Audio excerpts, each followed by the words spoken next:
priekšrocības, viņi uzsāka savu darbu bērnu slimnīcā un mācās sadarboties ne tikai ar bērniem, bet arī ar ārstiem. Doktora Klauna uzdevums ir novērst bērnu uzmanību no sāpēm vai bailēm. Un, lai gan bērnu slimnīcā šo speciālistu varētu būt vairāk, ir iecerēts, ka īpašie klauni būs arī reģionu slimnīcās. Stāsta Skirmante Balčūte.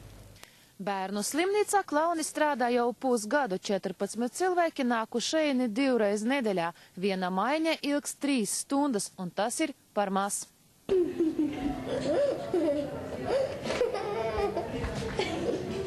Vismaz 2 doktori klauni atrodas slimnīcā katru dienu, vai nu no rīta, vai arī vakarā.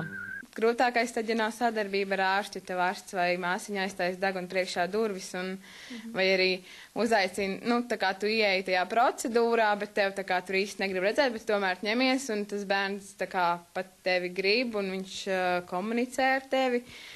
Un māsiņām ir tāds, jā, varējām jau arī bez tevis iztikt, kaut kas tāds. Slimnīcas pārstāvji atzīst, ne visi mediķi ir gatavi sadarboties ar klauniem, tomēr viņu darbs kopumā tiek vērtēts ļoti atzinīgi, tāpēc pašlaik tiek strādāts pie saskaņota darba grafika izveides.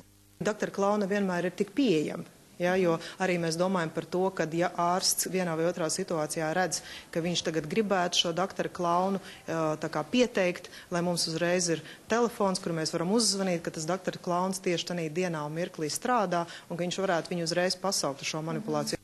Galvenais doktora klauna uzdevums – novērst bērna uzmanību. Piemēram, pat tāda procedūra kā ultrasonogrāfija mazi raud un traucē ārstam, nerunājot jau par smagākām. Ar mūsu klaunu daudzumu mēs nevaram atrasties šobrīd visās vietās, kur mēs esam nepieciešami. Visvairāk, protams, es runāju par sāpīgām procedūrām, par neatliekamo medicīnisko palīdzību, par observāciju, kur vajadzētu atrasties gandrīz vienmēr klaunam, jo tas ir visstresainākais laiks. Tātad Rīgā mēs jau uz šo brīdi trūkstam, bet bez Rīgas mums ir arī citas pilsētas. Lai nodrošinātu ar doktoriem klauniem arī reģionālas slimnīcas, biedrība ir nepieciešami vēl 20 cilvēki.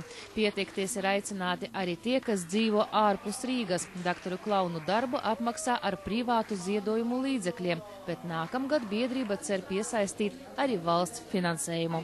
Skirmante Balčūte, Andris Krīms, LMT. Rīgas un Jūrmalas pašvaldība teritorijā aizliedz atrast